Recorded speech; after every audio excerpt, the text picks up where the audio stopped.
organizing this workshop on electronic structure theory. Actually, this was supposed to be an electronic structure theory of materials, solid. So I was not supposed to be a part of it, but somehow Susanta and Sayan contrived to make me a part of it by adding some quantum chemistry. So basically, I work on atoms and molecules. They work on solids. All right. So of course, solids also consist of atoms and molecules. So it's not such a bad thing to talk about atoms and molecules first, and then see how they condense into solids. So I think that's the whole idea. So it was not such a bad idea, but initially I thought I should not be a part of it, because it's like hijacking what they wanted to do. I hope all of you are physics students or chemistry students. I just want to know. How many are physics students? So most of you are physics students. So that makes life easier for at least my guest speakers. Because if they are chemistry students, then they have a tough time. No, I thought they were all chemistry. No, they are all physics. They are all large sections of physics. I think you ask for also chemistry and make sure that the total number of hands raised is not more than the number. All right, so yeah, it may make my life tougher because I actually assumed that somebody told me there were all chemistry students. So I thought I would review some of the subjects which are probably not necessary to review because they are all physics students. But I would still go through very quickly by first, of course, giving thanks to Sayan and also thanking Professor Dr. Gupta and Professor D.D. Sharma for readily agreeing to come here. Professor Dr. Gupta, of course, all of you know, and those who don't know, was the founder director of ISAC Kolkata. So for these new students, they have not seen him. Many of you have not seen him. He was the first director of ISAC Kolkata. And D.D. Sharma, of course, is very eminent. As Professor Panig said, both of them are extremely eminent people. He's now in ISC Bangalore. On a very personal note, we are together at IIT Kanpur. We are even roommates. Just like, so first 3 years we are together in one room. And the next 2 years next to each other. Now, next 2 years we are single room but next to each other. So we have grown together in many ways. So I'm very happy to welcome them at the ISC campus, ISA campus. All right, so I actually have first few general slides. Why should you do theory? That is one. Is it bad to do theory? Because a lot of people say that theory is not useful. And how can theory be useful? Both ways. So I'm going to first run through 7 or 8 slides on a very general thing before we change gear and talk about electronic structure theory of atoms. And later, of course, I will switch to, as things will get more serious, I will actually switch to blackboard on what are electronic structure, how does the electron correlation play an important role, and so on. So, as you can see on this slide, of course, right now in ISA, I'm still on deputation from IIT Bombay, and I was previously in NCL. I like to show, at least in the beginning, all my 3 affiliations. The first and second are, of course, important, because the second affiliation is also important because they have given me deputation. So I must show them. And this slide essentially shows my journey from Pune to Mumbai to Kolkata as a professional. Although I was in Kolkata as a PhD student, I hope no more photographs will come on this slide. This is the last, I hope, in my journey. All right, so let me, I think it has gone further here. Let me first say that today, when we are talking of interdisciplinary science, in materials, biology, etc., I want to contend that the computation, learning computation, which is what the idea here is, a very important role. And essentially, what we require is solution of a problem, rather than just knowledge of one discipline. And very often we call that we must go from puzzles to problem solving. And this requires expertise of many disciplines. Theory alone cannot do, experiment alone cannot do, computation alone cannot do. However, the theory, computation, I again distinguish between theory and computation for good reasons. Theory and computation, along with experiment, must find a solution. I think that is what we are looking for. And the solutions, of course, should be such which can be used for the society, and it should have a high science component. So, of course, what is required today is what is called pasture quadrant. So we must go over to the first year quadrant and not just remain in the addition quadrant or Bohr quadrant, which is a pure basic research and more of an applied research. So education today is to understand how can we go like this. Should we go like this? Should we go like this? Or is there a diagonal way of going to the first year quadrant? I think it's very important, and this is what the government, this is what everybody wants. We want basic science, of course, and the computational science is part of the fundamental science, but how do you make it use inspired basic science? The problem is actually highlighted in this quotation by C.T. Snow. For those who have not seen, 1964, not very early.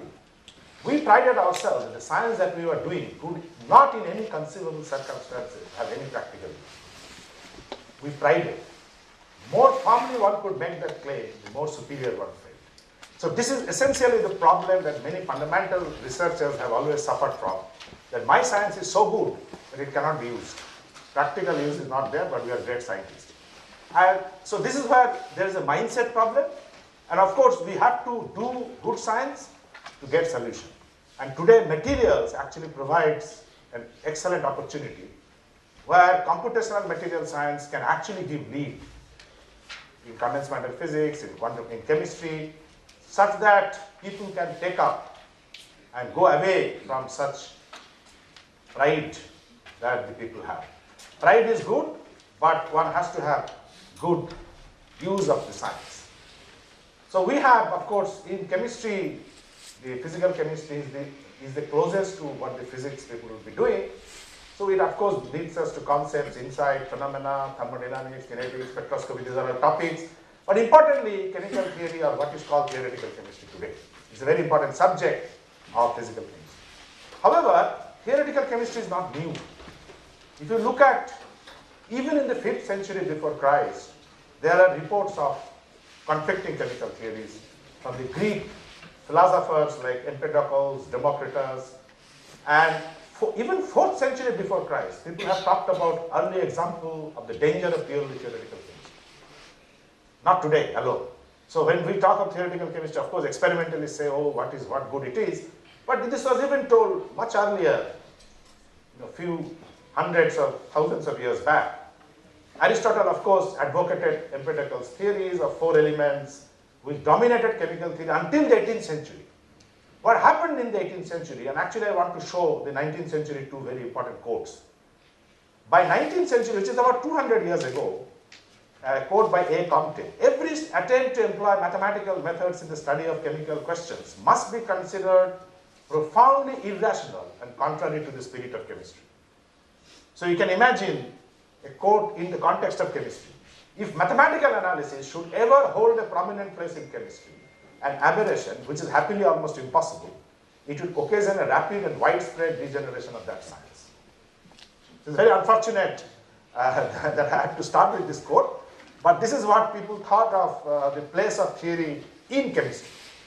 I'm not talking physics. Physics it is somewhat better, right? Yeah.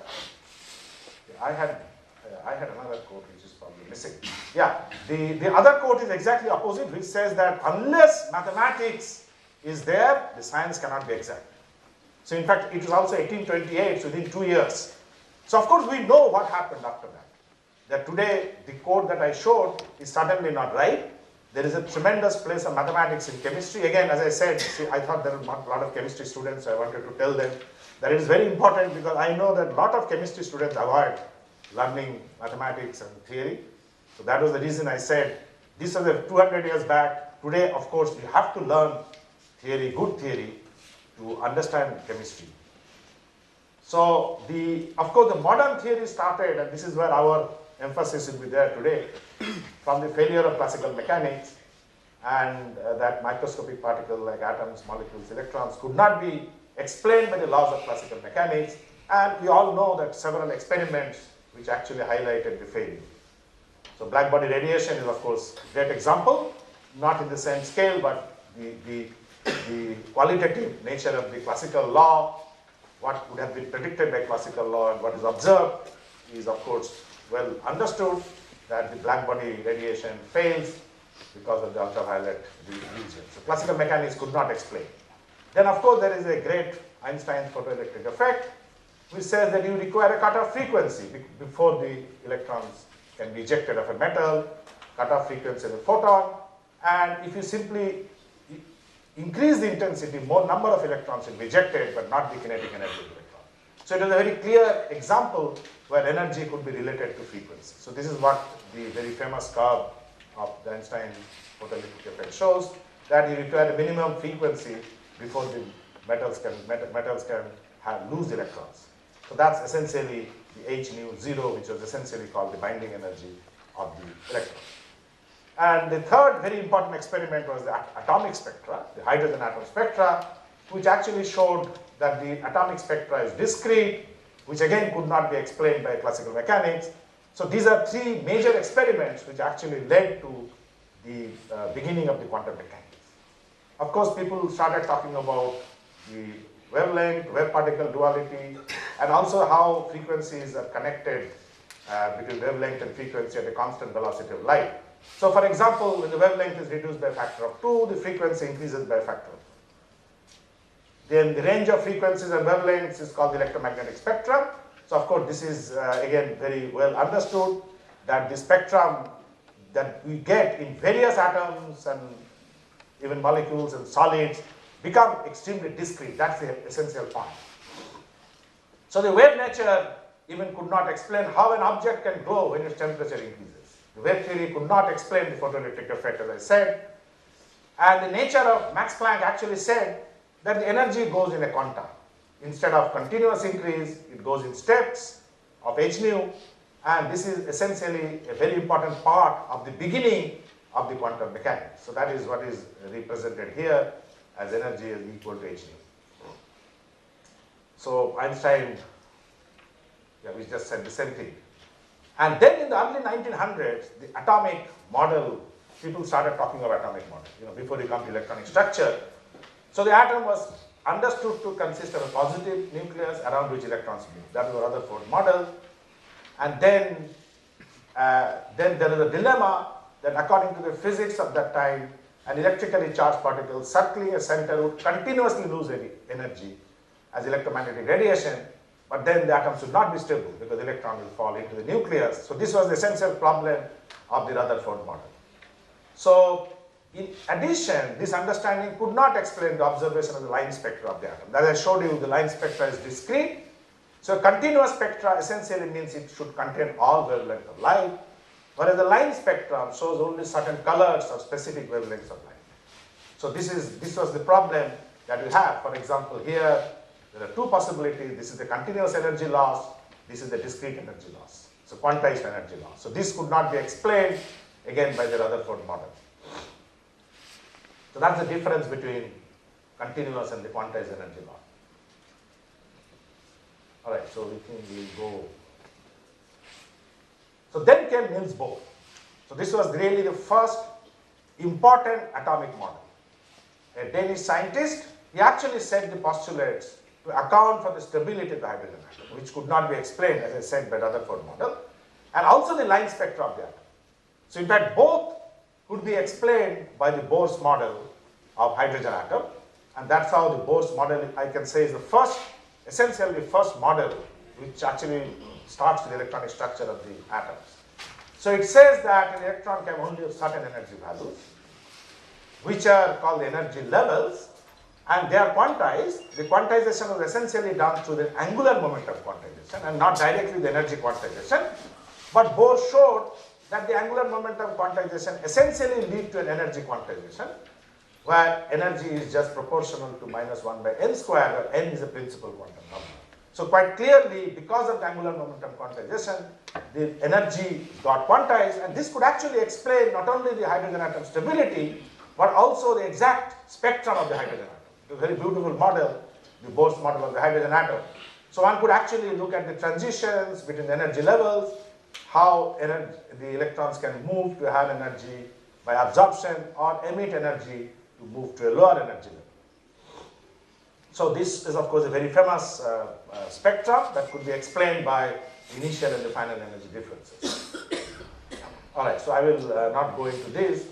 So essentially, these are different lines that one could bracket Aschen, Balmer, Lyman series, that the electrons are getting dropped from higher excited state to n equal to 1, n equal to 2, n equal to 3, n equal to 4. And all these actually very interestingly could be explained by the Bohr's model. The Bohr's model was so successful model of the hydrogen atom that people really thought that we don't need any other atom. This is still not real quantum mechanics. So this is just an ad hoc quantization of the angular momentum, and everything that was used other than that was really classical mechanics. Just add kinetic energy and the potential energy and you could get that. Unfortunately, this we'll just skip this. Unfortunately, Niels Bohr, so this was essentially the Niels Bohr postulate, and then with E equal to h nu, he could actually get the frequency of the light. So this is what was essentially done. Unfortunately, at that point of time, when people started applying this to higher atoms like helium and all that, they didn't know how to apply the Bohr's model, and obviously the experiments could not reproduce the helium atom. At the same time, there was a lot of seminal work that was going on in quantum mechanics. Many of them is very hard to put them in order. Many of them were taking place in a different manner. So one of them was uncertainty principle, and this was actually extremely non-classical. So far, it was quantization that was okay. I can bring in the ad hoc quantization by even classical variable. But this is something that I always say that if people are not shocked, then they have not understood quantum mechanics. That it says that given any finite delta p, I can never find the position of the particle. And this was actually the most important part of quantum mechanics, that the delta x and delta p together must be greater than a specific value. There's a lot of discussion on this. Of course, when you go to bulk, what happens was actually told by Niels Bohr through a correspondence principle, that in such cases you can assume that h is almost 0, and hence there is no uncertainty principle. So that's another issue. How does the atomic and molecular system transit to clusters of atoms and eventually to the bulk, from the nano to the bulk? So that's a fascinating subject by itself, and different theories have to be made. But this was essentially in the quantum regime that people started discussing that means there is no particular position that the electron has. The only thing that we can talk about is the probability of electron being at a particular place. And this was articulated, and this is where the quantum mechanics first started, articulated by the psi, function psi, whose square gives a probability density. Of course, I particularly want to highlight that the psi square is not the probability, but the probability density, where an electron has a certain statistical likelihood of being at any given instant in time.